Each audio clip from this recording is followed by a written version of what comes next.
Good day, Black Knight Scholars. Mr. Deegan here in the VidNotes zone. We are on to Unit 6. We're talking about the emergence of modern America, and we are exploring today lesson number 4.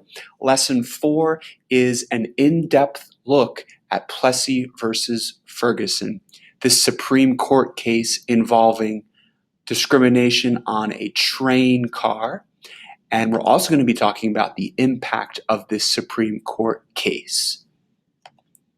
We will further talk about Booker T. Washington and W.E.B. Du Bois and their two different views of racial progress in America. And you're going to be watching a documentary today, an excerpt from a documentary called The Rise and Fall of Jim Crow.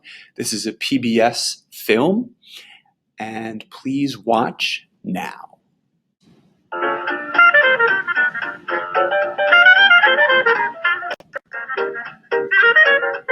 In the period after the Civil War, New Orleans was considered the most racially liberal city in the South.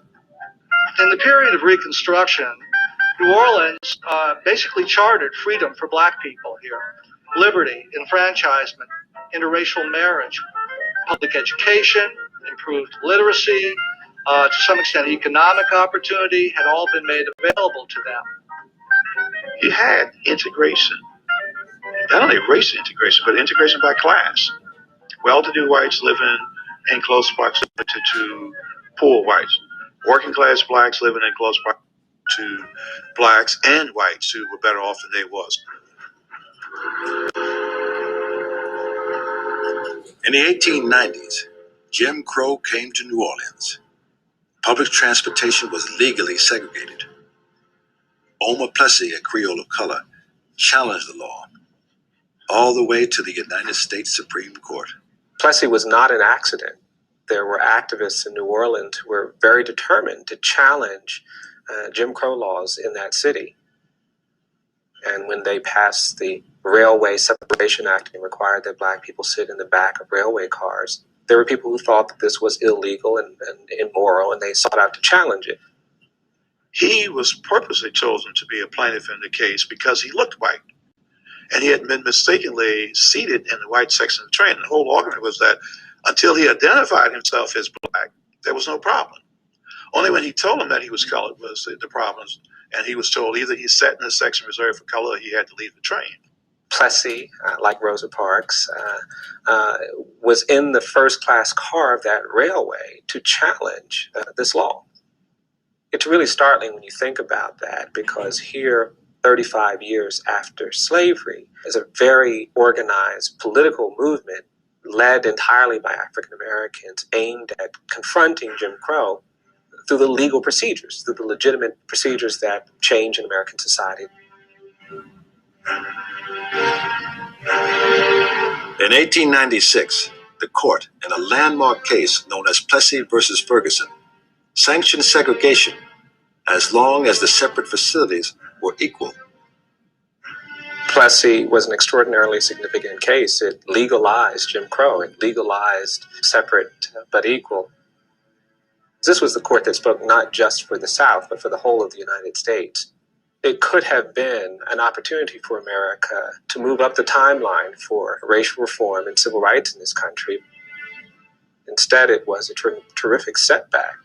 What Plessy basically says is that whatever the state is doing, the federal government is not going to get involved. They're going to let the state legislate segregation if they want to. 2 years later, the court allowed states to legally disqualify blacks from voting. In Louisiana alone, the black vote dropped from 130,000 to 5,000. By 1899, 1900, it was becoming apparent African American rights and opportunities would be eroding from this point on.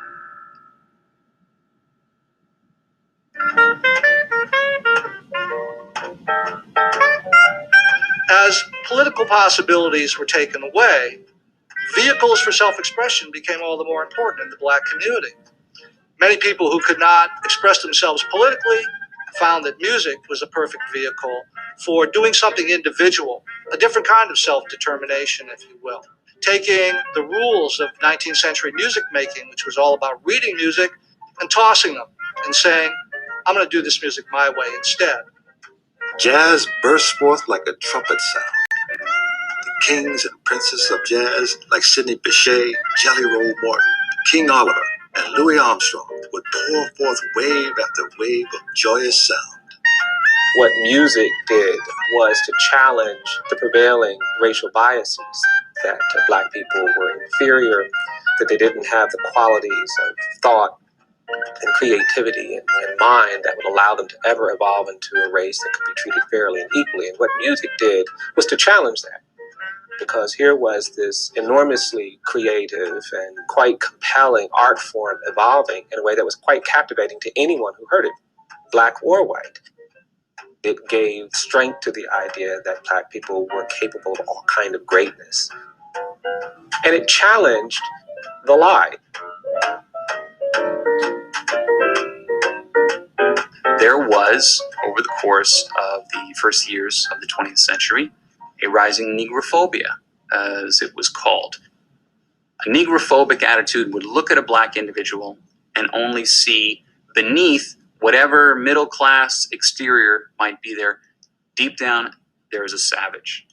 And only the control and the discipline and the surveillance of whites was able to keep that Black individual in check. Almost all facets of American society had given in to that notion of racism. History, biology, psychology, sociology, philosophy, all talked about African Americans as being inferior, as being not equal, as being not worthy of equal treatment. One of the things that's happening at the same time is national advertising, and all of those things that are associated with inferiority are being attached to the Black race. The message in the image was that African Americans were criminals, were on the edge of criminality. These images often are distorted African Americans. They're not real human beings. There's something out of kilter. There's something not right about them. Large heads, often with big lips, bulging eyes. Something's wrong. All of these things are working to make real the notion of African Americans as inferior beings, as an inferior race, as people not like white people, but as people separate from them. But one man won respect from whites because he publicly advised Blacks to work within the system of Jim Crow. He was Booker T. Washington. By the turn of the century, Washington had become one of the most popular figures in America. He journeyed up and down the country, preaching the gospel of material wealth, moral virtue, and Christian character, while warning his audiences to avoid agitating for political and civil rights. He said that the best thing to do about civil rights was to let them alone and work at making a businessman of the Negro.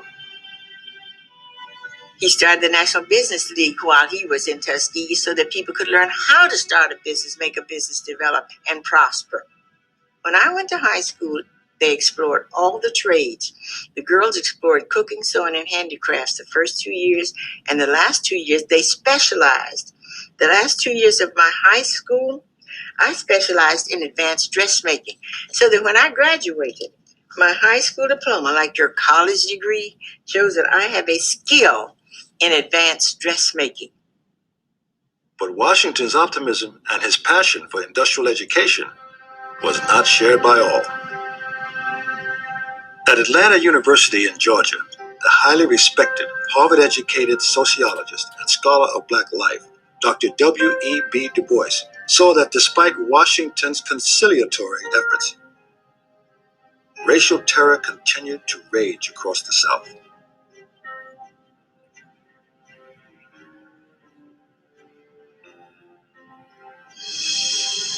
Although Du Bois had once supported Washington's program, he decided the time had come to challenge him.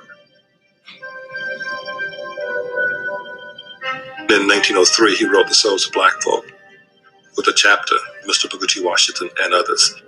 It was just this wonderful attack on all those who supported Jim Crow, including Booker T. Washington, and saying in a very forthright way, we cannot give up the right to vote.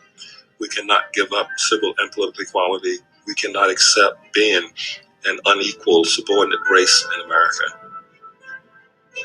We claim for ourselves every single right that belongs to a freeborn American, political, civil, and social. And until we get these rights, we will never cease to protest and to assail the ears of America. W.E.B. Du Bois.